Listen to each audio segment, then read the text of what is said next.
वैसे guys I hope you are doing well. I am Veer, welcome to Stellar family. तो कैसे हो दोस्तों? मैं आशा करता हूं शानदार तरीके से आप लोग अपनी लाइफ को एंजॉय कर रहे हो, अपनी सेहत, फैमिली और पढ़ाई का ध्यान काफी अच्छे से रख रहे हो। बहुत ही शानदार बात यहां पर बोली गई है, अगर लाइफ में आप लोग इसको फील कर पाओगे तो आप लोग जल्दी ही अपने गोल को अचीव कर पाओगे। बोला जा रहा है कि आप लोगों का जो गोल है, आप लोगों की जो सक्सेस है, वो एक तरीके से डिटरमाइन होती है कि आप लोग किस लेवल का डिसिप्लिन रखते हैं, यानी कि कैसा अनुशासन अपनी लाइफ में रखते हैं और कितने दृढ़ता से आप लोग उसको फॉलो करते हैं।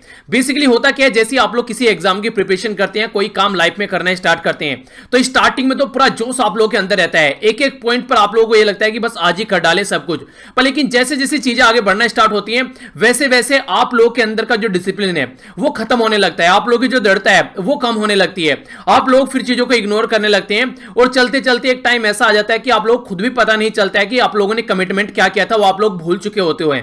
इसीलिए बोला जाता है कि जो भी काम आप लोगों को लाइफ में करना है ना, मिनिमम दिन में उसको 2 बार याद करो। एक तो जैसे ही दिन स्टार्ट होता है और एक जैसे ही दिन खत्म होता है आप लोग बिस्तर पर जाते हैं। ये आप लोगों को कहीं ना कहीं उस लेवल पर ले जाकर रख देगा अगर 2 बार अपने गोल को आप लोग याद करोगे कि आप लोग कंटिन्यूअसली अपना डिसिप्लिन में भी आप लोग अपना काम करते रहोगे और आप लोग के अंदर दृढ़ता भी बनी रहेगी।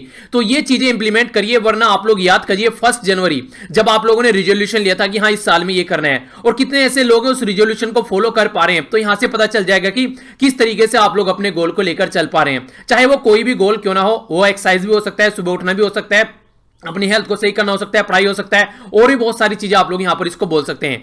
पर लेकिन वो आप लोगों को खुद ही डिसाइड करना पड़ेगा, आप लोगों की जगह कोई और नहीं करेगा। आज का जो मैप बेस्ड क्वेश्चन है आप लोगों का यह salt lake, great salt lake जाकर मैप में नहीं हारेगा, कहां पर लोकेटेड है, फिर इसके बारे में हम लोग डिस्कस करेंगे। बाकी काफी कुछ शानदार डिस्कस करने के लिए आज के द हिंदू न्यूज़पेपर में नया वीक यानी कि नया सप्ताह है, शानदार तरीके से आप लोग इसको एंजॉय कीजिए और बिल्कुल प्रॉपर वे में चीजों को लेकर आगे बढ़ने हैं, क्योंकि जैसे आप लोग का वीक बढ़ेगा वैसे ही आप लोग का आगे आने वाले जो दिन है उनमें आप लोग की एनर्जी देखने को मिलेगी। तो इसलिए वीक को शानदार तरीके से लेकर चलिए। पहले एक बार नजर डाल लेते हैं कोविड-19 के केसेस के ऊपर। टोटल मिलाकर कितने केस ऑल ओवर वर्ल्ड में हो चुके हैं, तो मोटे मोटे तौर पर अगर आप लोगों को बोलूं तो यहां पर 48 लाख केस हो चुके हैं। कुछ कसर यहां पर 47 लाख के करीब है, तो यहां पर 48 लाख अप्रोक्सीमेट केस हो चुके हैं। टोटल मिलाकर 3,16,000 के करीब लोग हैं जो यहां से रिकवर कर चुके हैं। 18.5 लाख जो लोग हैं, सॉरी, इनकी डेथ हो चुकी है और ये यहां पर रिकवर कर चुके हैं। ठीक है, यानी कि 3,16,000 के करीब लोगों की जान जा चुकी है कोविड-19 से, और 18.5 लाख जो करीब लोग हैं वो यहां से रिकवर कर चुके हैं। टॉपर यहां पर यूएसए चल रहा है, जिसकी पोजीशन आप लोगों के सामने यहां पर अकेला 15.5 लाख के करीब केस, 15 लाख के करीब केस लेकर घूम रहा है, और 91,000 के करीब आप लोग यहां पर डेथ नजर आ जाएगी। दूसरे नंबर पर रसिया है, पर लेकिन रसिया केस में दूसरे नंबर पर है, पर लेकिन अगर बात करें डेथ के मामले में तो रसिया बहुत पीछे है, अभी काफी अच्छी अच्छी चीजों को यहां पर कंट्रोल किए हुए है। Spain, UK, Brazil, Italy, France, Germany, तुर्की, ईरान, ये सारे हमसे ऊपर हैं।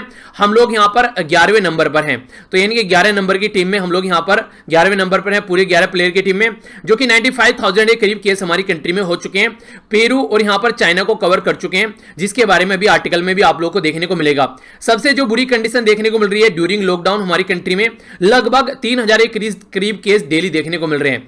तो महाराष्ट्र यहां पर सबसे ऊपर चल रहा है और गुजरात दूसरे नंबर पर, तमिलनाडु तीसरे नंबर पर आप लोग यहां पर देखने को मिल रहे हैं, जो कि सबसे ज्यादा केस है यहां पर। ठीक है, हम लोगों ने देखा था तमिलनाडु दूसरे पर था, अब यहां पर तीसरे पर आ गया, तो गुजरात और तमिलनाडु यहां पर ऊपर नीचे यहां पर चलते रहते हैं। बाकी टोटल लोगों की जो जान जा चुकी है वो आप लोगों के सामने यहां पर, और ये केस है। और लॉकडाउन जो है उसके बारे में आप लोगों को पता चल ही गया होगा, थोड़ा सा एक बार आप लोग नजर डाल लीजिए। ठीक है, यहां पर जो बात की जा रही है लॉकडाउन के बारे में, ये आज ही के न्यूज़पेपर से मैंने आप लोगों के सामने यहां पर उठाया। तो क्या क्या चीजें यहां पर रिलैक्स करने की बात की जा रही है, किस किस को रिलैक्स नहीं किया जाएगा।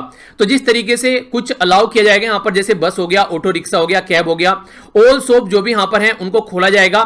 खासकर जो मॉल्स हैं तो उनको नहीं खोला जाएगा। इसी के साथ में जो कंटेमिनेंट जोन है एक बार उनके ऊपर थोड़ा सा फोकस ज्यादा दी जाएगा। इसी के साथ में शादी वगैरह अगर किसी को करनी है तो 50 से ज्यादा लोगों को अलाउ नहीं किया जाएगा, और किसी की डेथ अगर हो गई है तो 20 से ज्यादा लोगों को अलाउ नहीं किया जाएगा। अब यहां पर जो बस बेसिकली जो नाई वगैरह की दुकान है वो यहां पर खुल जाएगी, तो अब आप लोग कपाला बनने की जरूरत नहीं है, जो शक्तिमान में आप लोगों ने देखा होगा। तो इस तरीके की सिचुएशन आप लोग यहां पर देख सकते हैं। तो इसी के साथ में रेस्टोरेंट जो है यहां पर उनकी भी थोड़ा सा ओपन करने की बात की जा रही है। ठीक है, तो इसके चलते यहां पर जो नेक्स्ट बात की जा रही है 33% के साथ में जो कंपनीज है वो काम कर सकती है। इंट्री स्टेट जो मूवमेंट है यहां पर, उसके चलते व्हीकल भी यहां पर डिसाइड किए जाएंगे स्टेट में म्यूचुअली, यानी कि एक राज्य चाहता है दूसरे राज्य के साथ मिलकर काम कर सकते हैं। डिलीवरी जो इसेंशियल और नॉन इसेंशियल जो आइटम है उनकी ऑनलाइन शॉपिंग प्लेटफॉर्म के थ्रू अलाउ की जाएगी। ठीक है, तो ये याद रखना। ये बाकी यहां पर जो भी फोकस किया जाएगा यहां पर, ये तो है वो चीजें जो अलाउ की जा रही हैं। अलाउ क्या नहीं किया जाएगा यहां पर, मेट्रो, एयरलाइंस, ये यहां पर जो भी है, यानी कि जो हमारी जो एयर सर्विस है, रेलवेज, इसी के साथ में जो मेट्रो वगैरह है, उनको यहां पर अलाउ नहीं किया जाएगा। स्पेशल परमिशन लेनी पड़ेगी अगर किसी पर्टिकुलर पर्पज के लिए अलाउ किया जाना है। स्कूल्स, कॉलेज और इसी के साथ में मॉल्स वगैरह हैं, उनको भी यहां पर अलाउ नहीं किया जाएगा। रिलीजियस और पॉलिटिकल गैदरिंग जहां पर लाखों लोग इकट्ठे हो जाते हैं, उसको अलाउ नहीं किया जाएगा। जो नाइट कर्फ्यू है, नॉन एसेंशियल सर्विस के लिए फोर्स रहेगा, एसेंशियल सर्विस के लिए अलाउ किया जाएगा। नाइट कर्फ्यू का मतलब क्या होता है, रात को शाम को 7 बजे से सुबह के 7 बजे तक कोई भी ऐसी एक्टिविटी आप लोगों को नहीं देखने को मिलेगी। ऐसा नहीं कि रात को आप लोग चमगादड़ की तरह घूमते फिरो सब जगह, हाँ भैया बस दिन में घर में रहना है, ठीक है, ऐसा कुछ नहीं है। आगे बात की जाए यहाँ पर, जिस तरीके से यहाँ पर वनरेबल ग्रुप है, जैसे 65 से ज्यादा एज के जो लोग हैं, इसी के साथ में प्रेग्नेंट वुमेन है और जो बच्चे हैं बिलो 10, वो रिमेन रहेंगे घर में ही, उनके लिए कोई भी चीजें अलाउ नहीं की गई है, क्योंकि सबसे ज्यादा प्रॉब्लम इनको फेस करनी यहां पर पड़ सकती है।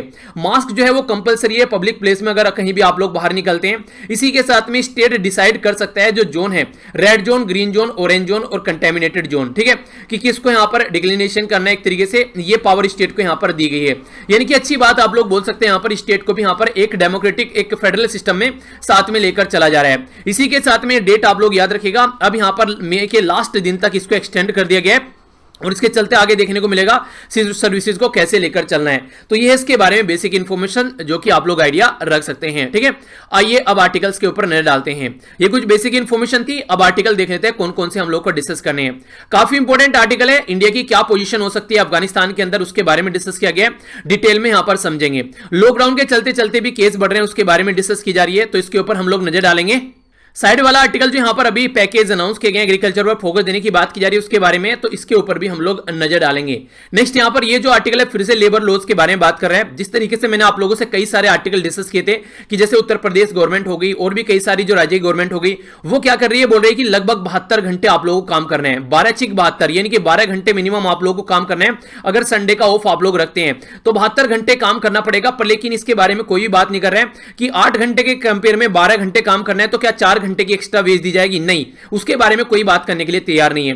तो ये प्रॉब्लम देखने को मिल रही है। इसी के चलते जो सबसे बड़ी प्रॉब्लम यहां पर निकल कर ये आ रही है कि जो भी एसेंशियल सर्विस प्रोवाइड कराई जाती है, यानी कि एक एनवायरमेंट होना चाहिए जो काम करने लायक हो वहां पर। ऐसा नहीं है कि वहां पर गंदगी है, लाइट भी नहीं आ रही है, सफोकेशन वहां पर हो रही है, तो वो सारी चीजें, इसी के साथ में जो यहां पर जो इंडस्ट्री है उनको सारी पावर दे दी गई है ताकि इकोनॉमी को रिवैम्प किया जा सके। तो वो सारी बातें यहां पर बताई जा रही है। फिर से ये वाला जो आर्टिकल है यहां पर, ये फिर से वही बातें कर रहा है कि हेल्थ के ऊपर भी हम लोगों को फोकस देकर चलना चाहिए, क्योंकि हमारी कंट्री ऐसी है जहां पर सबसे कम खर्चा किया जाता है हेल्थ के ऊपर, प्राइवेट सेक्टर के ऊपर ज्यादा डिपेंडेंसी रहती है, तो उसी को थोड़ा सही करने की बात यहां पर की जा रही है। तो ये हेल्थ के बारे में बात कर रहे हैं। ये जो आर्टिकल है ये काफी इंटरेस्टिंग आर्टिकल है, इसके बारे में भी आप लोगों को बताऊंगा।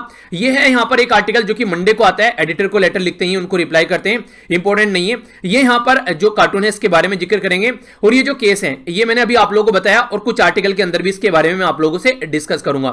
सबसे पहले यहां पर इसके बारे में थोड़ा सा आप लोग नजर डाल लीजिए जो कि सिचुएशन अभी देखने को मिल रही है। यहां पर क्या बोला गया है, आज की डेट में जो पुलिस है वो बोला जा रहा है कि लॉकडाउन में मसीहा बनकर सामने आई, कि हां कहीं ना कहीं लोगों को सही तरीके से पैटर्न में लेकर आई, कंट्रोल कर पाई। पर लेकिन सबसे बड़ी प्रॉब्लम यह है कि इसका दूसरा पहलू भी यहां पर लोगों को देखना चाहिए, जो राइटर दिखाने की कोशिश कर रहे हैं। पुलिस के द्वारा कई सारे एरिया में बहुत ज्यादा ब्रूटैलिटी यहां पर की गई। अभी उत्तर प्रदेश का एक उदाहरण लेकर यहां पर राइटर बता रहे हैं कि एक बंदा था जो सब्जी लेने के लिए, एसेंशियल चीजें लेने के लिए दुकान पर गया, उसके सर पर लाठी बरसाई गई। जो बट नहीं होती है, जो बंदूक होती है, बंदूक के पीछे की जो बट होता है वो, ठीक है, जैसे ये बंदूक है तो इसके पीछे का जो बट होता है उससे यहां पर सर पे वार किया गया। वो क्या हुआ, कुछ तो उसने घर पर ही मरहम पट्टी करने की कोशिश की, काम नहीं चला तो हॉस्पिटल में गया, हॉस्पिटल में उसकी जान चली गई। तो ऐसी एक्टिविटी यहां पर देखने को मिल रही है। जो ब्रूटैलिटी यहां पर की गई आप लोग यहां पर भी देख सकते हैं। यहां पर ये भी बोल रहे हैं राइटर की माइग्रेंट वर्कर के ऊपर भी बहुत बुरी तरीके से ट्रीटमेंट यहां पर जो पुलिस है उनका देखने को मिला। इवन यहां पर जो बुजुर्ग लोग हैं उनको भी नहीं छोड़ा गया, उनके ऊपर भी लाठियां बरसाई गई, कई सारे बुजुर्ग के ऊपर भी। तो एक बार तो कहीं कहीं ऐसा भी देखने को मिला कि हम लोग, ऐसा लग रहा था कि हम लोग ब्रिटिश रूल में रह रहे हैं, यानी कि अंग्रेजों के टाइम पर हम लोग रह रहे हैं, जिस तरीके से अंग्रेजों के टाइम पर सिचुएशन हमारी कंट्री में देखने को मिलती थी। क्या इतनी पावर यहां पर पुलिस को देना सही है कि आप लोग कुछ भी करो? तो ये बिल्कुल गलत तरीका है। तो इस तरीके से जो यहां पर आज के दिन में प्रॉब्लम देखने को मिल रही है, इसका बहुत बड़ा रीजन जो हमारी कंट्री में बताया जा रहा है वो है वैकेंसी, यानी कि हमारी कंट्री में जो पोस्ट खाली पड़ी है पुलिस की, वो बहुत बड़ा रीजन यहां पर बताया गया राइटर के द्वारा।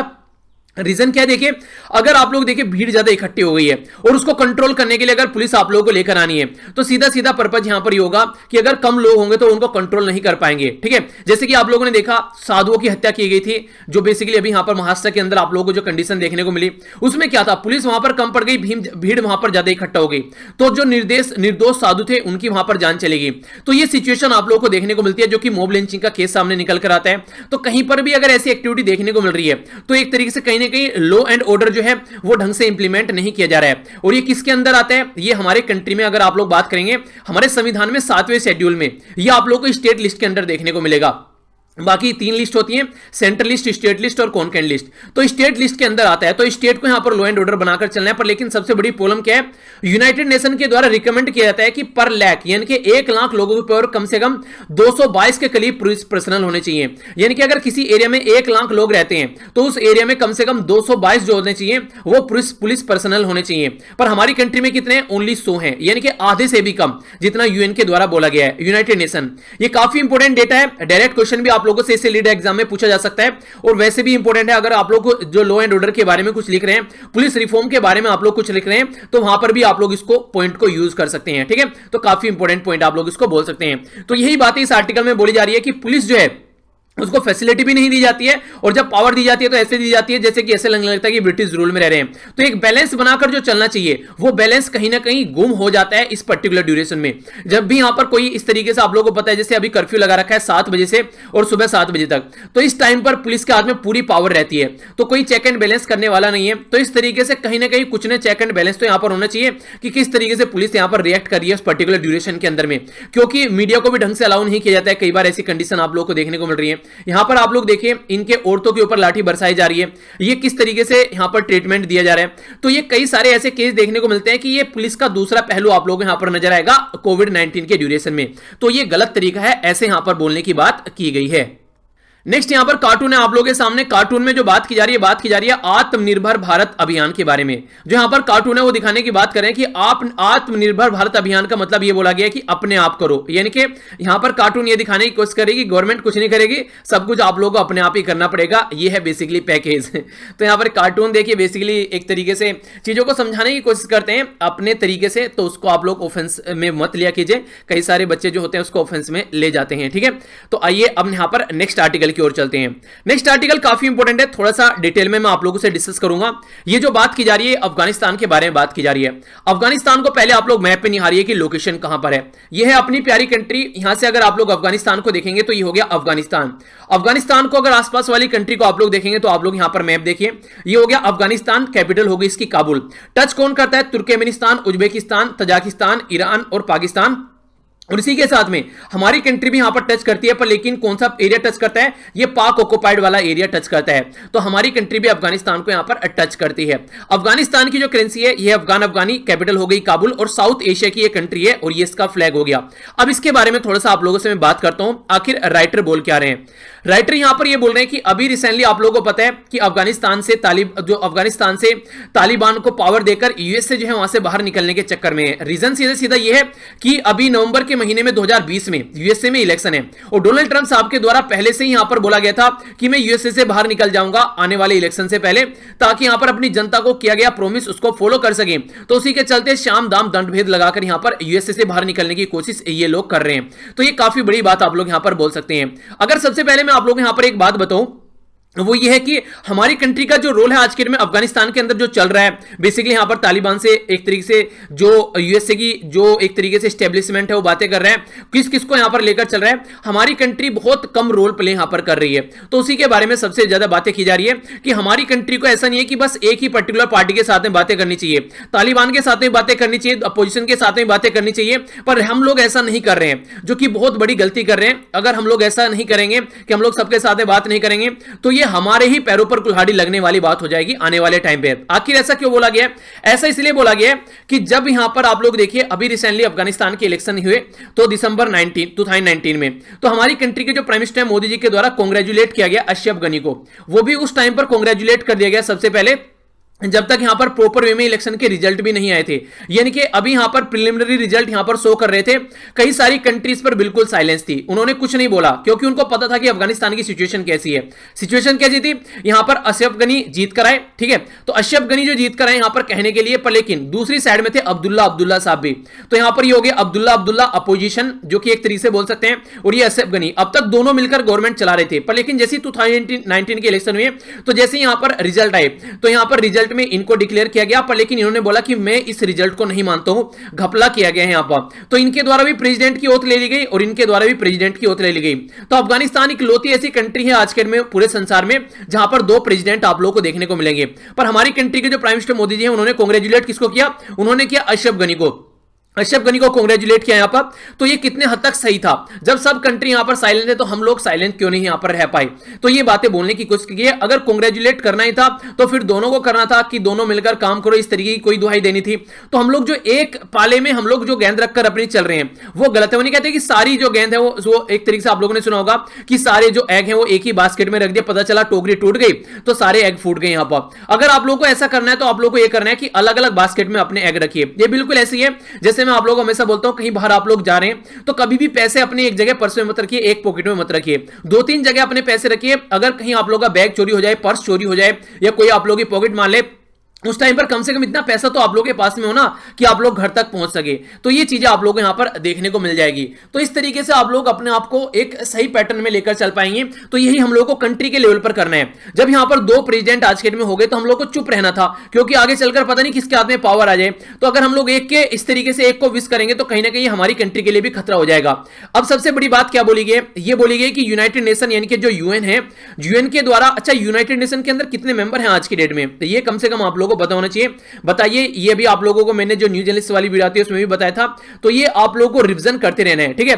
कौन कितने मेंबर हैं यहां पर, पहली तो बात ये बताना है। और परमानेंट जो मेंबर जिनके पास में वीटो पावर है वो कितने मेंबर हैं, ये भी आप लोगों को बताना है, ठीक है। और एक क्वेश्चन और बताइए चलिए यहां पर, जो कि मैंने अभी आप लोगों को पढ़ाया था डिटेल में, कि हमारी कंट्री जो है यहां पर जो यूएन की जो नॉन परमानेंट सीट है वो हमको कब मिलने वाली है, ठीक है। तो ये भी काफी इंपॉर्टेंट केस है यहां पर, क्योंकि अफगानिस्तान को मिलने वाली थी वो सीट और वो हमको मिल रही है। उसका रीजन सीधा सीधा ये है, अगर ये बता दूंगा तो फिर आंसर हो जाएगा नहीं, वो आप लोगों को बताना है, ठीक है। मैं बता चुका हूं पहले आप लोगों को, ठीक है।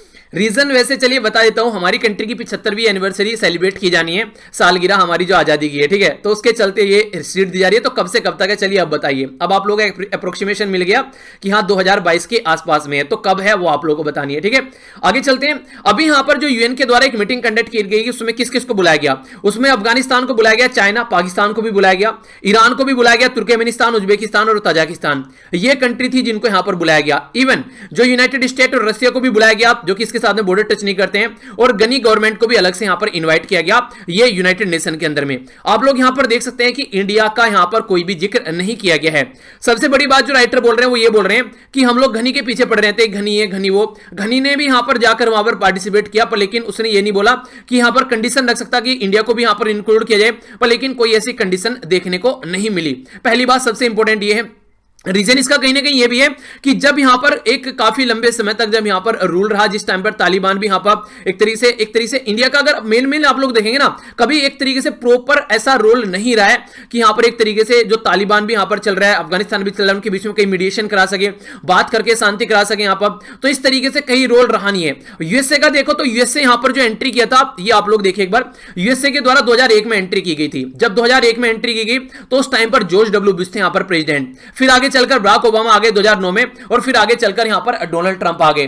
तो यहां पर ये एक तरीके से आप लोग देखते हैं कि अफगानिस्तान अकेला यूएसए के 3 प्रेसिडेंट खा गया, यानी कि यहां पर अब तक यहां पर कोई शांति नहीं बना पाए। जब यहां पर डब्ल्यू बुश बोल रहे थे, एंट्री की थी अफगानिस्तान के अंदर, तो इनके द्वारा ये बोला था अब तो जाकर मैं डेमोक्रेसी लेकर आऊंगा, वहां पर ऐसी डेमोक्रेसी लाऊंगा कि किसी ने सोची भी नहीं होगी। रीजन क्या था, रीजन ये था कि सेंट्रल एशिया में अफगानिस्तान पर अगर कंट्रोल हो जाता है तो कहीं ना कहीं यहां पर पूरे एशिया में यहां पर इनका दबदबा रहता। पर लेकिन घुटनों के बल आ गए भैया, वो नहीं कहते कि वो नहीं कहते कि एरिया रगड़ गई पूरी और नाक रगड़ गई, तब जाकर यहां पर अब कंडीशन देखने को मिल रही है, कुछ भी शांति नहीं बनी। और डोनाल्ड ट्रंप ये कह रहे हैं हमको तो यहां से निकलना है भैया, हमसे छोड़ दो वो मुझे यहाँ पर जब ये इसको आर्टिकल को मैं पढ़ता हूँ तो वो याद आ जाता है। वो नहीं बच्चा आप लोगों ने देखा होगा, मेरे से गलती हो गई, मेरे मुंह से निकल गई, तो वही यहाँ पर डोनाल्ड ट्रंप बोल रहे हैं कि भैया हमसे गलती हो गई कि हम लोग डेमोक्रेसी लेकर आएंगे, हमको छोड़ दो। तो वही कंडीशन आप लोग यहाँ पर देखने को मिल रही है। तो सिचुएशन क्या है? सिचुएशन ये है कि अब ये निकलने की बात करें और यहाँ पर यूएसए जो है वो अपना इंटरेस्ट साधने के चक्कर में, और ये वही यूएसए है जो एक बार डोनाल्ड ट्रंप साहब बोल रहे थे कि इंडिया जो है बहुत बड़ा रोल प्ले कर सकता है अफगानिस्तान के अंदर में, और हम और इंडिया मिलकर काम करेंगे, और इंडिया एब्सेंट है। यूएसए के द्वारा भी कुछ भी नहीं बोला गया। रीजन क्या है? रीजन ये सीधा सीधा तालिबान जो है वहां पर सपोर्ट मिलती है पाकिस्तान से, और पाकिस्तान से अगर सपोर्ट चाहता है तालिबान के लिए तो इंडिया को साइड में करना पड़ेगा यूएसए को, क्योंकि अगर पाकिस्तान सपोर्ट नहीं करेगा यहां पर यूएसए को तो वो कभी भी तालिबान के साथ में अच्छे संबंध बनाकर नहीं निकल सकता। रीजन क्या है? रीजन ये जो भी यहां पर कुछ भी बातें होती हैं हमेशा तालिबान को सपोर्ट करते हैं यहां पर पाकिस्तान की साइड से सप्लाई आती है। चाहे गवर्नमेंट की बात करनी है, चाहे गवर्नमेंट को हटाकर यहां पर यूएसए के ट्रंप आकर बैठ जाए, उनके साथ में बात करनी है अगर तालिबान की, तो हमेशा सिचुएशन वही आप लोगों को देखने को मिलेगी कि सपोर्ट प्रोवाइड कराएगा यहां पर पाकिस्तान। तो कंडीशन ये आप लोगों को नजर आती है। काफी अच्छा और प्यारा कार्टून ये लगता है जब भी अफगानिस्तान के रिलेशन आते हैं। मैं मैक्सिमम टाइम ये आप लोगों को दिखाता हूं ताकि माइंड में क्लैरिटी आ सके। तो यही इसका बेसिक पर्पज आप लोगों को यहां पर देखने को मिल रहा है। तो अब हमको क्या करना चाहिए? सीधी सीधी तो बात ये आती है, सीधी सीधी बात ये आती है कि अब हमको भी यहां पर अपने हिसाब से काम करना चाहिए। अगर यूएसए विड्रॉ करता है यहां पर और तालिबान पावर में आ जाता है, ये वही तालिबान होगा जिसके साथ में हम लोगों ने एक बार भी बात नहीं की। हालांकि अगर आप लोग यहां पर देखेंगे, अगर तालिबान के बारे में आप लोग बात करते हैं तो तालिबान के यहां पर पावर में आने से हमारी कंट्री को काफी नुकसान होने वाला है, क्योंकि जम्मू एंड कश्मीर वाले रीजन की अगर आप लोग बात करते हैं तो वहां पर और ज्यादा शांति में एक तरीके से विघन आ सकता है, क्योंकि अफगानिस्तान के साथ में भी टच करता है वो पर्टिकुलर एरिया, और पाकिस्तान और अफगानिस्तान आज के डेट में अगर तालिबान आ जाता है तो एक ही थाली के चट्टे बट्टे हो जाएंगे, तो फिर प्रॉब्लम और ज्यादा यहां पर देखने को मिल जाएगी। तो हम लोग को ऐसा नहीं है कि बस हम लोग को बस अफगानिस्तान की गवर्नमेंट के साथ में बात करनी चाहिए, उसको सपोर्ट करने वाली जो भी अफगानिस्तान की अलाइंस है उन सबके साथ में बात करनी चाहिए, तालिबान के साथ में हम लोग को बात करनी चाहिए, ताकि कोई भी पावर में आता है तो हम लोग अपना काम यहां पर साध सकें, हम लोग अपने हिसाब से काम कर सकें, कोई भी हमारे सामने ऐसी रिस्ट्रिक्शन न देखने को मिले।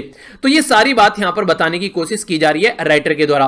तो एक अच्छा आर्टिकल है, अफगानिस्तान की सिचुएशन आप लोगों के माइंड में क्लियर रहनी चाहिए, ताकि कुछ भी कंडीशन अगर बनती है तो आप लोग उसको समझ पाए। ठीक है, आगे बढ़ता हूं। नेक्स्ट जो यहां पर आर्टिकल, इससे पहले आप लोगों के सामने क्वेश्चन है जिसका आंसर आप लोगों को देना है, डिस्कस करना है स्कोप एंड सिग्निफिकेंस क्या है फूड प्रोसेसिंग इंडस्ट्री की। फूड प्रोसेसिंग इंडस्ट्री के बारे में आप लोगों को बताना है, यानी कि भारत में खाद्य जो यहां पर प्रसंस्करण है उसके उद्योग के बारे में क्या महत्व है, उसके ऊपर आप लोगों को चर्चा करनी है। अगर आप लोग देखोगे फूड प्रोसेसिंग इंडस्ट्री का मतलब क्या होता है, इसका मतलब ये होता है, मान लीजिए टमाटो है तो टमाटो से सॉस बन गया, अगर आटा वगैरह है उससे आप लोग बिस्किट वगैरह बना रहे हैं, इसी तरीके से बहुत सारे प्रोडक्ट मिलाकर आप लोग जैम बना देते हैं, ब्रेड पर लगाकर खाते हैं। पसंद है ना मुझे तो काफी इंटरेस्टिंग लगता है यार। ठीक है, मीठा हालांकि मुझे अच्छा लगता है ये तो ये सारी चीजें जो होती हैं ये एक तरीके से एग्रीकल्चर का जो प्रोसेसिंग का जो प्रोडक्ट है उसे सारी चीजें बनाई जाती हैं, तो काफी इंपॉर्टेंट आप लोग फूड प्रोसेसिंग के मामले में इसको बोल सकते हैं। पर लेकिन जो सबसे बड़ी प्रॉब्लम फिलहाल अभी यहां पर देखने को मिल रही है वो क्या है, वो आप लोगों को देखने को मिलेगी यहां पर जो वेस्टेज होता है, तो उसके बारे में बात की जा रही है। वेस्टेज के बारे में अगर बात करूं तो हमारी कंट्री में बहुत बड़ा पोर्शन ऐसा है जो कि यहां पर पोस्ट हार्वेस्टिंग वेस्टेज हो जाता है। जैसे मान लीजिए किसानों को खेतों में से टमाटर लेकर आने हैं, टमाटर जो है वो कई बार तो कुछ तो खेतों में ही सड़ जाते हैं, उन पर कई सारी बीमारियां लग जाती हैं। कुछ ऐसे होते हैं कि मंडी में ले जाने में रास्ते में फूट जाते हैं। कुछ ऐसे थे मंडी में जाने के बाद में उनको प्राइस नहीं मिलता है, तो उनको ये लगता है अब लेकर आए, अब लेकर जाएंगे, तो उनको वहीं पर ही डालकर चले आते हैं। तो दुनिया भर का ऐसा सामान है हमारी कंट्री में एक तरीके से जो वेस्टेज में जाता है, कई जगह तो बड़े बड़े फुई लग जाती है इनके ऊपर। तो ये पोस्ट हार्वेस्टिंग जो लॉस है हमारी कंट्री में बहुत बड़ा लॉस आप लोगों को देखने को मिलता है। अगर इसको सुधारना है तो सीधा सीधा इसका रीजन बताया गया कि आप लोग कोल्ड स्टोरेज फैसिलिटी यहां पर लेकर आओ। कोल्ड स्टोरेज फैसिलिटी क्या होगी, अगर आसपास वाले रीजन में इस फैसिलिटी बनाई जाएंगी तो किसानों का प्रोडक्ट यहां पर इसके अंदर रखा जाएगा, वो खराब नहीं होगा। अगर जल्दी से उसको मार्केट में नहीं पहुंचाया जाना है तो भी यहां पर कहीं ना कहीं वो अवेलेबल रहेगा, आसानी से उसको बाद में पहुंचाया जा सकता है। तो कोल्ड स्टोरेज फैसिलिटी यहां पर सबसे इंपॉर्टेंट फैक्ट बोला गया है जो हमारी कंट्री में अवेलेबल होना चाहिए, तो उसी के बारे में यहां पर बात की जा रही है। सेंटर के द्वारा अभी क्या किया गया, कोविड-19 क्राइसिस को ध्यान में रखते हुए आत्मनिर्भर भारत अभी यहां पर ये इसके बारे में बात की जा रही है। आत्मनिर्भर का मतलब है कि अपने ऊपर डिपेंडेंट रहो, किसी के बारे में ऊपर डिपेंडेंट न रहो। हमारी कंट्री की फाइनेंस मिनिस्टर जो है निर्मला सीतारमण, उनके द्वारा फोकस किया गया इसके ऊपर, और खासकर फार्म सेक्टर के ऊपर फोकस देने की बात की गई, जिसमें 1 लाख करोड़ रुपए दिए गए एग्रीकल्चर इंफ्रास्ट्रक्चर के लिए। इंफ्रास्ट्रक्चर क्या है, बेसिकली कोल्ड स्टोरेज फैसिलिटी वगैरह बनाना एक काफी इंपॉर्टेंट है, जो कि सबसे कम यहां पर देखने को मिलती है, और किसानों के लिए काफी इंपॉर्टेंट है जब पेरिसेबल आइटम की बात करते हैं, यानी कि टमाटर हो गया, सेब हो गया, आम हो गया, जैसे कि अब आने वाला है पोस्ट हार्वेस्टिंग सीजन में यहां पर ये सारे प्रोडक्ट जो होते हैं वो बर्बाद हो जाते हैं। तो इस तरीके से यहां पर ये जो फंड है ये काफी बड़ा रोल प्ले करने वाला है। ये फंड जो रहेगा ये एग्रीकल्चर कोऑपरेटिव्स जो होती हैं यानी कि जो इस पर्टिकुलर फील्ड में काम करती है, फार्मर प्रोड्यूसर ऑर्गेनाइजेशन जो है, रूरल एंटरप्रेन्योर यानी कि गांव में जो भी उद्योग करने की कोशिश करता है और जो नए नए स्टार्टअप आ रहे हैं इस पर्टिकुलर फील्ड में काम कर रहे हैं, इंफ्रास्ट्रक्चर क्रिएट करने का काम कर रहे हैं, तो उनको ये पैसा प्रोवाइड कराया जाएगा ताकि एग्रीकल्चर के फील्ड में भी यहां पर अच्छे से चीजों को प्रोवाइड कराया जा सके। क्योंकि आप लोगों को याद होगा इकोनॉमी के लेक्चर में मैंने आप लोगों को पढ़ाया था कि हमारी कंट्री में जो प्राइमरी सेक्टर होता है वो होता है रॉ मटेरियल का सेक्टर। रॉ मटेरियल मान लीजिए टमाटर आप लोग यहां पर रॉ मटेरियल खेतों से निकाल कर लेकर आ रहे हैं, तो जब तक ये इंडस्ट्री तक नहीं पहुंचेंगे तब तक यहां पर आप लोगों का यहां पर टमाटो सॉस नहीं बनेगा, ठीक है। और जब टमाटो सॉस बन जाएगा तो फिर मार्केट में लोगों तक तभी पहुंचेगा, तो फिर आ जाता है टर्सरी सेक्टर। तो प्राइमरी सेक्टर से ऊपर ही यहां पर सेकेंडरी सेक्टर और टर्सरी सेक्टर की काफी अच्छी डिपेंडेंसी आप लोगों को देखने को मिलती है। पर लेकिन हम लोग क्या करते हैं, हम लोग कई बार ऐसा भी करते हैं, जैसे आप लोगों को याद होगा हमारी कंट्री में जो आलू हैं वो कई सारी कंपनीज को बेचे जाते हैं, फिर वो कंपनी क्या करती है चिप्स बनाकर हमारी कंट्री में वो हमारी कंट्री में उसको वापस बेचती है। तो मैन्युफैक्चरिंग सेक्टर जो है वो हमारी कंट्री में ज्यादा नहीं है। तो आत्मनिर्भर प्रोग्राम का बेसिक पर्पज ये भी है कि सेकेंडरी सेक्टर जो है सबसे ज्यादा जॉब प्रोवाइड कराने वाला मैन्युफैक्चरिंग सेक्टर जो है उसके ऊपर फोकस देकर चलेंगे। तो मेक इन इंडिया जो वाली बात की जाती है ना, तो वो एक काफी इंपॉर्टेंट पार्ट है इसका, और इसके चलते फिर आगे सर्विस सेक्टर आ जाता है। जैसे मैं आप लोगों को एजुकेशन प्रोवाइड यहां पर करा रहा हूं, तो ये एक सर्विस सेक्टर का पार्ट है, ठीक है, ये सर्विस सेक्टर का पार्ट है और हमारी कंट्री में सर्विस सेक्टर सबसे ज्यादा रोल प्ले करता है जीडीपी में। इसलिए यहां पर बोलते हैं अगर एजुकेशन और हेल्थ जो है अगर आप लोग उसको यहां पर जनता को फ्री में प्रोवाइड करा दो तो फिर किसी को कोई प्रॉब्लम देखने को नहीं मिलेगी। इससे क्या रहेगा, जनता जो है वो एक तरीके सही चीजों से सही तरीके से पैटर्न में चीजों का फायदा उठा पाएगी। तो ये सारी बातें यहां पर समझाने की कोशिश की जा रही है।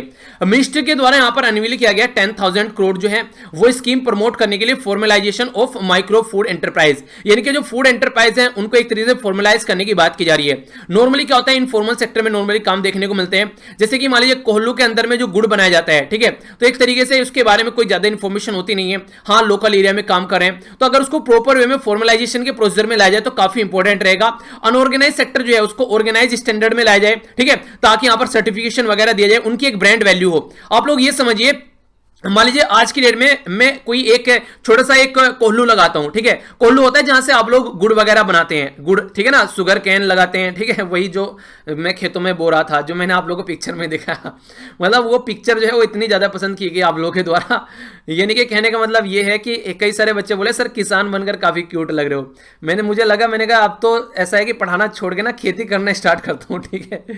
तो इसी तरीके से जैसे वो गन्ना होता है ना, कई सारे बच्चे ऐसे थे जिसको पता ही नहीं है गन्ने की खेती कैसे होती है, तो उस तरीके से गन्ना लगाया जाता है, जिससे मैंने पिक्चर को इंस्टाग्राम पर भी शेयर की थी और कम्युनिटी में भी।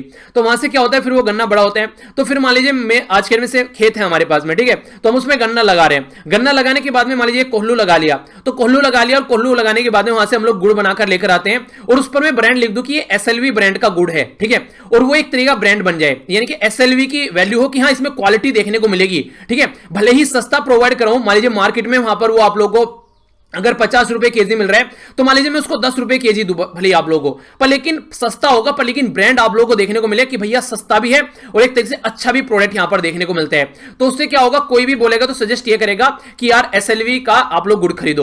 तो इससे क्या होता है, एक फार्मर की जो ऑर्गेनाइजेशन है उसकी ब्रांडिंग हो जाएगी। तो इस तरीके से जैसे आपने आज के डेट में कि यहाँ एप्पल के फोन खरीदो भैया, तो उसी तरीके से उसकी ब्रांडिंग हो रखी है, तो उस प्राइस पर उसको बेचा जाता है। तो यहां पर एक अफोर्डेबल प्राइस पर अगर हमारी किसान के जो प्रोडक्ट है उनकी ब्रांडिंग कर दी जाए तो इससे क्या फायदा रहेगा, इससे फायदा कि किसान के प्रोडक्ट को अहमियत दी जाएगी मार्केट के अंदर में, ठीक है। तो ये सबसे इंपॉर्टेंट बात यहां पर बोली गई है। तो जो पैकेज है यहां पर ये यहां पर काफी बड़ा रोल प्ले करने वाला है लॉकडाउन के ड्यूरेशन में, और ये इमीडिएट रिलीफ तो प्रोवाइड कराया, ये लॉन्गर टर्म्स के लिए भी काफी इंपॉर्टेंट यहां पर आप लोगों को देखने को मिलेगा, खासकर जो गांव वाली इकोनॉमी है उसके लिए। मिनिस्टर के बारे में बात करें तो उनके द्वारा अलग अलग फोकस और दिया गया है, जैसे कि बेटर प्राइसिंग जो यहां पर रियलाइजेशन के बारे में बात की जा रही है फार्मर्स के लिए, यानी कि अगर मान लीजिए फार्मर के लिए भी प्राइस अच्छा होना चाहिए, अगर वो प्रोडक्ट कोई लेकर आते हैं जैसे कि खाद वगैरह लेकर आ रहे हैं, बीज वगैरह लेकर आ रहे हैं, ठीक है, तो एम होना चाहिए कि बेटर प्राइस एक तरीके से उस पर मिले, और इसी के साथ में अगर वो प्रोडक्ट अपना मार्केट में ले जाकर बेच रहे हैं उस पर भी उनको बेटर प्राइस मिले। तो ये कोशिश की जाती है, सारी रिस्ट्रिक्शन हटाने की कोशिश की जाए, और इसी के साथ में जो मार्केटिंग फ्रीडम भी यहां पर अवेलेबल होनी चाहिए, यानी कि ऐसा नहीं है कि मार्केट कैप्चर कर रखी है किसी ने और बस उसी का यहां पर सबसे ज्यादा फायदा देखने को मिल रहा है। तो ये कुछ बातें हैं जो काफी इंपॉर्टेंट है और खासकर इसको यहां पर इंप्लीमेंट करने की भी काफी ज्यादा जरूरत है। तो ये एक पार्ट हो गया। आगे बात करते हैं यहां पर जो कुछ फोकस देने की बात की जा रही है कुछ एरिया में, हमारी कंट्री में यहां पर बात की जा रही है कि यहां पर 1955 का ये वेंटेज इसेंशियल कमोडिटी एक्ट है, तो उसमें मॉडिफिकेशन की बात की गई। तो डीरेगुलेट करने की बात की जा रही है, जैसे सेल्स हो गया, पल्स ऑयल सीड, यानी कि जो भी आप लोग जैसे नहीं, जैसे आप लोग की दालें हो गई या फिर आप लोग के जैसे सरसों के बीज हो गए, ठीक है, एडिबल ऑयल वगैरह, ओनियन वगैरह, प्याज, आलू, टमाटर, ये सारी चीजें हो गई, तो उनको डीरेगुलेट करने की बात की जा रही है। तो इस तरीके से हमारी कंट्री में सबसे बड़ी प्रॉब्लम क्या देखने को मिलती है, जो इकोनॉमिक सर्वे के अंदर भी बोली गई है कि हमारी कंट्री में एक तरीके से क्या किया जाता है कि ब्लैक मार्केटर ज्यादा देखने को मिलते हैं। यानी कि मान लीजिए किसी पर्टिकुलर एरिया में बहुत ज्यादा टमाटर हो गए, तो टमाटर को क्या रख लिया, ये टमाटर तो ज्यादा लंबे समय तक रखे नहीं जाएंगे। आलू और प्याज का उदाहरण आप लोग लीजिए। प्याज आप लोगों ने देखा हो कई बार बहुत महंगी हो जाती है, तो सबसे बड़ा पर्पज क्या रहता है उसका पर्पज ये रहता है कि उनको कोल्ड स्टोरेज में उनको रख दिया जाता है। जैसे आप लोगों को मैंने ये दिखाया ना अभी, इसके अंदर सारी प्याज भर भर कर रख दी गई और मार्केट में उनको निकाला नहीं गया, तो एक तरीके से काला बाजारी उनकी हो गई, तो मार्केट में अवेलेबल नहीं है, तो सीधा सीधा क्या होगा, मार्केट में अवेलेबल नहीं है तो प्राइस उसका बढ़ जाएगा। तो एक बहुत बड़ी प्रॉब्लम यहां पर सामने निकल कर आती है, जिसकी वजह से यहां पर ये सिचुएशन देखने को मिलती है, यानी कि प्राइस बढ़ जाता है। तो ये सिचुएशन आप लोगों को समझनी पड़ेगी कि यहां पर ये काला बाजारी यहां पर नहीं होनी चाहिए, तो उसके ऊपर भी आप लोगों को फोकस देकर चलना पड़ेगा। और इसी के साथ में जैसे मान लीजिए कोई ऑनेस्ट एक्सपोर्टर है जिसके द्वारा प्रॉपर वे में प्राइस भी पे किया गया है, फिर यहां पर ऐसा नहीं है कि आप लोगों की जो व्यवस्था है वो यहां पर प्रॉब्लम क्रिएट करी, जैसे पुलिस डंडे बरसा रही है, ठीक है, टैक्स पेयर अथॉरिटी वहां पर टैक्स टेररिज्म की चीजें देखने को मिल रही है। तो एक तरीके से ऐसा नहीं होना चाहिए कि लाल फिदा साहिब वहां पर आ गई, तो ये भी आप लोगों को चलनी पड़ेगी। तो डीरेगुलेट करने का मतलब ये नहीं कि इतना ज्यादा डीरेगुलेट कर दो, क्योंकि सारी चीजें फिर आराम से अपने हिसाब से यहां पर पता चला प्राइस बहुत ज्यादा बढ़ता जा रहा है, तो कुछ ना कुछ चीजें आप लोगों को लेकर चलनी पड़ेगी। यानी कि इनका बोलने का मतलब ये है, ऐसा नहीं है कि जैसे यहां पर बोला गया कि बेबी को आउट फेंक दो बाथ टब से, यानी कि बच्चे को उठाकर बाथ टब से बाहर फेंक दो, अभी बच्चा अभी यहां पर बड़ा भी नहीं हुआ है, आप लोग उसको बाहर फेंक रहे हो उठाकर। तो इस तरीके से आप लोगों को भी थोड़ा सा कंट्रोल यहां पर करना पड़ेगा, ताकि अगर नेगेटिव डायरेक्शन में जा रही है तो आप लोग अपना रोल प्ले कर सको, अगर पॉजिटिव डायरेक्शन में जा रही है तो उसको सपोर्ट करते रहो। तो इस तरीके से रेगुलेशन आप लोगों को करना पड़ेगा। एपीएमसी जैसे यहां पर बात की जा रही है, यहां पर ये एपीएमसी जब से यहां पर रिजीम आया सेंट्रल लॉ के थ्रू यहां पर, तो फ्रीडम की जाती है यहां पर सेल करने के लिए ऑल द अक्रॉस। तो यानी कि जो आप लोग अगर बॉर्डर के अक्रॉस में चीजों को बेचने जा रहे हो, तो यहां पर ये एपीएमसी जो है यहां पर काफी इंपॉर्टेंट रोल प्ले करता है। इसको बेसिकली बोला जाता है कि एग्रीकल्चर प्रोड्यूस मार्केट कमेटी, यानी कि एक तरीके से मार्केट में कैसे चीजें पहुंच रही हैं तो उसके बारे में फोकस देने की कोशिश की जाती है। इसी के साथ में दूसरा जो रहता है, जैसे यहां पर कई बार आप लोगों ने देखा होगा, कई सारे आप लोगों के साथ आसपास किसान भी कई सारी ऐसी कंडीशन देखने को मिलती हो जब किसानों को यहां पर पहले से कॉन्टैक्ट कर लिया जाता है किसी कंपनी के द्वारा। जैसे अभी हम लोगों ने चिप्स की बात की थी, तो कुछ कंपनी ऐसी हो किसानों से कॉन्टैक्ट कर लेती है, उनको बोलती है कि ये बीज हम तुमको देंगे, ये अपने खेतों में बीज लगाना है और हम ही इसको खरीदेंगे, किसी और को आप लोगों को नहीं बेचना है। लॉस होगा तो सही, फायदा होगा तो सही, ये पहले ही कॉन्टैक्ट कर लेते कि इतने प्राइस में हम आप लोगों को खरीदेंगे, तो वो भी काफी इंपॉर्टेंट यहां पर चीज हो जाती है। चलिए ये चीजें सही है, पर लेकिन कुछ ना कुछ सेफगार्ड जरूर होनी चाहिए यहां पर। अगर सेफगार्ड नहीं रहेगा तो फिर देखिए प्रॉब्लम देखने को मिल जाएगी। तो इस तरीके से बातें की जा रही है, तो एक तरीके से बैलेंस बनाकर आप लोगों को यहां पर चलना पड़ेगा। तो जो फैसिलिटी प्रोवाइड कराने वाली बात की जा रही है वो सारी बिल्कुल अच्छी है, फैसिलिटी आप लोग प्रोवाइड कराओ, पर लेकिन इसके साथ में सबसे इंपॉर्टेंट फैक्ट ये भी है कि आप लोगों को फैसिलिटी के साथ साथ में ये भी देखना पड़ेगा कि कोई यहां पर डिक्टेटर ना बन जाए, ठीक है। तो पता चला कोई एक पर्टिकुलर एक तरीके कंट्रोल करके चल रहा है, फिर से होर्डिंग हो रही है, तो वो सारी चीजों के बीच में बैलेंस बनाने का काम कौन करेगी, तो वो बैलेंस बनाने का काम यहां पर गवर्नमेंट को करना है। ये बिल्कुल ऐसी है जैसे आप लोग हेल्थ सेक्टर के बारे में बात करते हैं, जिस तरीके से बार बार आप लोगों को बोलता भी हूं मैं, जैसे हेल्थ हो गया, एजुकेशन हो गया, ये आज की डेट में बिजनेस बन चुके हैं लोगों के लिए। अगर इसमें एक बैलेंस रखा जाएगा तो चीजें सही रहेंगी। हर एक इंसान ये सोच रहा है कि इससे पैसा कमा जाए, दबा के पैसे इस सब सेक्टर में देखने को मिल रहे हैं, तो इसके चलते जो प्राइवेट जो हॉस्पिटल हैं वो दबाकर पैसा लूट रहे हैं। कोविड-19 के चलते भी आप लोगों ने कई सारे केस ऐसे देखे होंगे कि हॉस्पिटल डबल प्राइस यहां पर एक तरीके से ले रहे हैं। वही सेम फंडा एजुकेशन में आता है, तो एजुकेशन के भी चक्कर में आप लोगों को ये चीजें देखने को मिलेगी। तो ये सबसे बड़ी प्रॉब्लम निकल कर आती है कि यहां पर ये जो एरिया है जो सबसे सस्ते होने चाहिए, हमारी कंट्री का दुर्भाग्य यह है कि सबसे ज्यादा महंगी यही चीजें आप लोगों को देखने को मिलती है। तो इसी के बारे में बातें की जा रही हैं। तो चलिए अब एक अच्छा सा आंसर आप लोग लिखेगा। आंसर कहां लिखना है, आंसर आप लोग ग्रुप में लिख सकते हैं या फिर वीडियो के नीचे लिख सकते हैं। लिंक वीडियो के नीचे सारे आप लोगों को मिल जाते हैं। उसी ग्रुप को ज्वाइन कीजिएगा जहां पर 50,000 से ज्यादा मेंबर हो चुके हैं। कई सारे वैसे भी ग्रुप बने हुए हैं, उनको ज्वाइन मत कीजिएगा, फालतू में आप लोगों को प्रॉब्लम देखने को मिलेगी, ठीक है। तो ये आप लोगों की रेस्पॉन्सिबिलिटी है कि सही जगह आप लोगों को जाना है। ओके, आगे बढ़ता हूं। नेक्स्ट जो आर्टिकल है यहां पर ये बात कर रहा है कि हमारी कंट्री में कोविड-19 के जो केस हैं वो बढ़ते जा रहे हैं, लॉकडाउन जो है वो एक्सटेंड होता जा रहा है, पर लेकिन अभी भी जो केस हैं उनमें कोई कंट्रोल नहीं देखने को मिल रहा है। तो इसके लिए कई सारी बातें यहां पर बोली जा रही हैं। 106 दिन हो गए हैं जब फर्स्ट लेबोरेटरी कंफर्म की गई थी नोवल कोरोना वायरस की, यानी कि कोविड-19 जिसको आप लोग बोलते हैं। पहले इसको नोवल कोरोना वायरस बोला गया, वुहान वायरस बोला गया, और डोनाल्ड ट्रंप ने इसको चाइनीज वायरस भी बोला, जिससे चाइना काफी चिढ़ गया, ठीक है।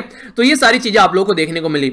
आज की डेट में इंडिया जो है तब तब से लेकर अगर आप लोग देखेंगे आज की डेट में हमारी जो टैली है वो 84,000 यहां पर बोला गया है। देखिए ये जो डेटा यहां पर रहता है ना थोड़ा सा पुराना रहता है, क्योंकि राइटर जो ना आर्टिकल को लिख चुके होते हैं। लेटेस्ट जो डेटा है हमारी कंट्री में वो यहां पर आप लोग देख सकते हैं, ठीक है।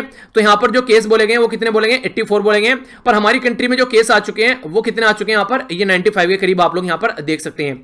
तो यहां पर चाइना की जो टैली है उससे हम लोग काफी आगे निकल चुके हैं, ये कंडीशन आप लोगों को यहां पर देखने को मिल रही है। तो यहां पर जो टोटल डेथ है ये भी यहां पर कुछ कम दिखाई गई है। तो ये डेथ आप लोग देखते हैं अगेंस्ट अगर चाइना के बारे में आप लोग देखेगा तो दोनों को आप लोग देखिए। चाइना में जो टोटल डेथ की बात की जा रही है 4,633 की बात की जा रही है, हमारी कंट्री में 3,025 के करीब डेथ अभी रिसेंटली हो चुकी है। तो ये लेटेस्ट डेटा है आप लोगों के सामने। तो यहां पर जो बात की जा रही है आज के डेट में हमसे आगे 10 कंट्री है। अगर मोटे मोटे तौर पर आप लोग देखिए तो 10 कंट्री है, 11वें नंबर पर हम लोग हैं यहां पर, जो कि यहां पर सबसे ज्यादा केस देखने को मिल रहे थे। एक टाइम ऐसा था कि दूर दूर तक हम लोग नहीं देखने को मिलते थे। यहां पर यूएसए हालांकि सबसे ऊपर बैठा हुआ है, 1.4 मिलियन यहां पर यूएसए के केस देखने को मिल रहे हैं। एग्जैक्टली जो है हो चुके हैं वो 1.5 मिलियन यहां पर हो चुके हैं। तो ये सिचुएशन आप लोग देखते हैं कि सबसे ज्यादा यूएसए के केस हैं।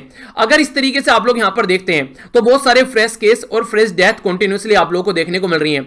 हमारी कंट्री में लगभग 3,500 के करीब डेली केस निकल कर आ रहे हैं, जो कि बहुत बड़ी बात आप लोग यहां पर समझ सकते हैं। सबसे बड़ा रीजन इसका क्या बोला जा रहा है, एक तो आप लोगों को देखने को मिलेगा हमारी कंट्री में लापरवाही काफी ज्यादा आप लोगों को देखने को मिलती है।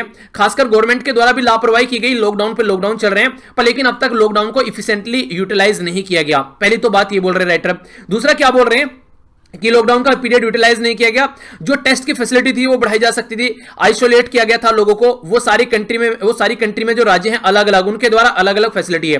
कुछ राज्य तो ऐसे बोल रहे हैं कि लॉकडाउन में रखना है उनको, खासकर अगर बात करें आइसोलेशन में तो यहां पर राज्य गवर्नमेंट कह रही है कि कंप्लीटली घर पर ही आइसोलेशन में रहो, हम लोग कोई फैसिलिटी प्रोवाइड नहीं करा पाएंगे। तो इसके चलते काफी बड़ी प्रॉब्लम सामने निकल कर आ रही है, यानी कि स्टेट के पास में इतनी फैसिलिटी नहीं है ताकि वो क्वारंटीन में लोगों को रख सके। तो इसके चलते प्रॉब्लम ये निकल के आती है कि लोग जो है वो घूमते रहते हैं, घर में एक को हो गया तो दूसरों को भी हो गया। तो ये भी प्रॉब्लम है, ट्रेस नहीं किया जा रहा है प्रॉपर लोगों को जो खासकर इस तरीके की प्रॉब्लम से जूझ कर बाहर निकल रहे हैं। तो ये भी बहुत बड़ी प्रॉब्लम है। तो लॉकडाउन जो है यहां पर अगर देखें हमारी कंट्री में जो ये विटनेस है, सबसे बड़ी बात बोली गई है कि इंडिया विटनेस किए 100 टेस्ट टाइम 13 डेज में हमारी कंट्री में जो केस है वो डबल हो गए, अगर दूसरी कंट्री के कंपेयर में आप लोग बात करते हैं तो। यानी कि हमारी कंट्री में जो केस है वो काफी ज्यादा बढ़ते हुए आप लोग को नजर आ रहे हैं। इसी के चलते जो कम्युनिटी ट्रांसमिशन हम लोग चेक ही नहीं कर रहे हैं, जबकि 94,000 से ज्यादा केस हमारी कंट्री में आप लोग को देखने को मिल रहे हैं। तो इसके चलते कुछ केस ऐसे होते हैं जिनमें कोई सिम्टम्स नहीं दिखते हैं, इसी के साथ में आगे चलकर फिर वो प्रॉब्लम क्रिएट कर देते हैं। तो इस तरीके से हम लोग को इनको एक तरीके से कहीं ना कहीं समझना पड़ेगा। अगर लॉकडाउन हट जाता है तो ये सबसे ज्यादा प्रॉब्लम क्रिएट करने वाले हैं ये केस जिनके अंदर कोई सिम्टम्स देखने को नहीं मिल रहे हैं। हमारी कंट्री में आज की डेट में जो अगर बात करें तमिलनाडु के बारे में और महाराष्ट्र के बारे में, तो यहां पर महाराष्ट्र में जो केस है वो 33,000 के करीब केस देखने को मिल रहे हैं। तमिलनाडु में जो केस है वो लगभग 11,200 के करीब देखने को मिल रहे हैं। सेकंड हाईएस्ट यहां पर बोला जा रहा है। पर लेकिन आप लोगों को मैंने अभी दिखाया डेटा थोड़ा सा पुराना है, सेकंड पर यहां पर अभी फिलहाल गुजरात है। तो इसलिए ये मत बोलना कि सर गलत पढ़ा रहे हो। यहां पर ये अभी लेटेस्ट डेटा है, अभी जस्ट 1 घंटे पहले का ही, और वो जो डेटा है वो आर्टिकल यहां पर लगभग हो सकता है बंदे ने 1 दिन पहले लिख रखा हो, ठीक है। तो इसलिए यहां पर डेटा थोड़ा सा पुराना हो जाता है। तो तमिलनाडु बोला जा रहा है दूसरे नंबर पर है, तो हाईएस्ट केस देखने को मिल रहे हैं। तो यहां पर जो बात बोलेगी कि आज की डेट में 400 टेस्ट पर मिलियन, यानी कि 10 लाख पर 400 टेस्ट किए जा रहे हैं तमिलनाडु के अंदर में। जबकि यहां पर अगर महाराष्ट्र के बारे में बात करें तो महाराष्ट्र से ज्यादा यहां पर Tamil Nadu testing near 2 times more than Maharashtra. यानी कि महाराष्ट्र में यहां पर जो 33,000 के करीब केस देखने को मिल रहे हैं वो तब है जबकि तमिलनाडु है महाराष्ट्र से ज्यादा चेक कर रहा है। अगर महाराष्ट्र तमिलनाडु के कंपेयर में चेक करेगा तो ये केस आप लोगों के 50,000 से हो सकता है ज्यादा ऊपर नजर आ जाए यहां पर, क्योंकि महाराष्ट्र में भी चेकिंग फैसिलिटी अब तक अवेलेबल नहीं है। तो सबसे बड़ी प्रॉब्लम क्या देखने को मिल रही है, जिन राज्य के अंदर आप लोग बोल रहे हैं ना केस नहीं है, जैसे कि आप लोग यहां पर देख सकते हैं, जैसे तेलंगाना, पंजाब या बिहार या फिर आंध्र प्रदेश, वेस्ट बंगाल, यहां पर ढंग से चेक ही नहीं किया जा रहा है बहुत सारे लोगों को। तो जो केस है वो इतने ज्यादा निकल कर आ सकते हैं जिनकी एक्सपेक्टेशन भी हम लोग नहीं लगा सकते अगर प्रॉपर चेकिंग फैसिलिटी हो। आप लोगों को याद होगा डोनाल्ड ट्रंप साहब ने ट्वीट भी किया था कि हमारी कंट्री में सबसे ज्यादा केस इसलिए नहीं है कि हमारी कंट्री में सबसे ज्यादा केस है, नहीं, हमारी कंट्री में सबसे ज्यादा केस इसलिए है क्योंकि हमारी चेकिंग फैसिलिटी सबसे ज्यादा शानदार है, हेल्थ फैसिलिटी सबसे ज्यादा अच्छी है, हम लोगों को चेक कर पा रहे हैं। कोई भी कंट्री इतने फास्ट तरीके से अपनी जनरेशन को चेक नहीं कर पा रही है, इसलिए सबसे ज्यादा केस हमारी कंट्री में देखने को मिल रहे हैं। तो ये एक अच्छी बात है, हम लोग पता लगा पा रहे हैं कौन बीमार है और उनका इलाज कर पा रहे हैं। तो ये सही बात बोली कहीं ना कहीं उनके द्वारा, तो ये सही बात थी कहीं ना कहीं आप लोग समझ सकते हैं। तो यही बात यहां पर राइटर बोल रहे हैं कि ये सही नहीं है कि आप लोग बोल रहे हैं कि रिपोर्ट मोर केसेस अगर कहीं पर आप लोग को देखने को मिल रहे हैं तो कॉज ऑफ कंसर्न तो ये है कि किसी को आप लोगों को रिपोर्ट ही नहीं किया जा रहा है, वो ज्यादा कॉज ऑफ कंसर्न है। जिनको रिपोर्ट हो रहा है उनको तो पता चल जा रहा है, जो रिपोर्ट ही नहीं हो रहे उनके बारे में सोचिए उनका क्या होगा। तो इसी तरीके से यहां पर बात की जा रही है कर्नाटक के द्वारा जो टेस्टिंग फैसिलिटी है, ट्रेवल हिस्ट्री पहले ही चेक की गई, एक पर्सन को देखा गया, उसके सब चलते। तो कर्नाटक में जो काफी कम केस आप लोगों को देखने को मिल रहे हैं। अगर आंध्र प्रदेश के बारे में आप लोग बढ़ते हैं, सर्विलेंस जो केस फैसिलिटी थी, ट्रेवल हिस्ट्री जो थी यहाँ पर, ये भी यहाँ पर आप लोगों को देखने को मिला कुछ अप टू द मार्क आप लोग बोल सकते हैं, इसलिए यहाँ पर कम केस देखने को मिले। महाराष्ट्र, गुजरात, मध्य प्रदेश, वेस्ट बंगाल में ये सारी चीजें साइड में रख दी गई है। सबसे पहले तो बात बोली गई यहाँ पर कि देखिए, एक तरीके से अगर बात करें जो केस ज्यादा निकल कर आ रहे हैं, दो तरीके से आप लोग उसको देख सकते हो। एक तो दूसरा ये कि गुड सर्विलेंस यहां पर हो रहा है, जिसके चांस कम है, ऐसा देखने को नहीं मिल रहा है, गुड सर्विलेंस नहीं है। दूसरा क्या है यहां पर, दूसरा यह है कि एक वाइड कम्युनिटी, जो एक कम्युनिटी में वाइड स्प्रेड वायरस हो रहा है, जिसकी वजह से स्पेसिफिक रीजन में बहुत ज्यादा केस देखने को मिल जा रहे हैं। तो इस तरीके से हम लोग को समझना पड़ेगा। अगर ऐसी कंडीशन चलती रही तो जो केरला है आज के में, जहां पर लगता है कि चीजें सही चल रही है, वहां पर भी प्रॉब्लम देखने को मिल जाएगी। अगर जैसे ही लॉकडाउन यहां पर खुलता है, इंटर स्टेट ट्रांसमिशन होना स्टार्ट हो जाता है, तो फिर कौन इसको यहां पर कंट्रोल कर पाएगा। तो ये सारी बातें वो बातें हैं जिनके ऊपर हम लोग को समझना चाहिए, कंट्रोल करना चाहिए, वरना आने वाले टाइम में सिचुएशन जो है वो बहुत ही बिहेवियर कंडीशन यहां पर क्रिएट होने वाली है। और दूसरा यहां पर एक छोटी सी बात आप लोगों को यहां पर बता देता हूं, यहां पर हमारी कंट्री में हेल्थ के ऊपर काफी कम खर्चा किया जाता है। मैक्सिमम जो डिपेंडेंसी रहती है प्राइवेट सेक्टर के ऊपर रहती है, और मैक्सिमम जो डेवलप कंट्री है या अच्छी इकोनॉमी आप लोग वर्ल्ड में बोल सकते हैं, वहां पर या तो हेल्थ सेक्टर फ्री आप लोगों को देखने को मिलेगा, जैसे ये वाली कंट्री हो गई, या फिर आप लोगों को नजर आएगा जैसे कि यहां पर बात की जाए, ये वाली का मतलब है नॉर्वे, स्वीडन, फिनलैंड।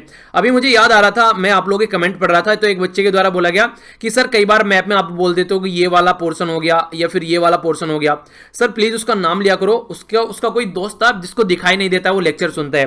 तो मतलब यार देखो, ये सारी चीजें ना कहीं मुझे भी काफी मोटिवेट करती हैं। जिस बच्चे को दिख नहीं रहा है वो भी अच्छे से काम कर रहा है, आप लोग तो सारी चीजें अच्छे से एंजॉय करो, तो कम से कम आप लोग को तो और ज्यादा फोकस देकर यहां पर चलना चाहिए। तो यही बातें यहां पर समझाने की कोशिश की गई है, ठीक है।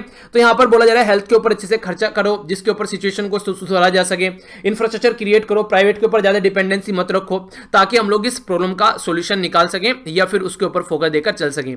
चलिए क्वेश्चन आप लोगों से पूछता हूं, यहां पर यूएन के द्वारा रिकमेंड किया गया कि 1000 पुलिस पर्सनल होने चाहिए पर लाख पॉपुलेशन के ऊपर पे, ठीक है।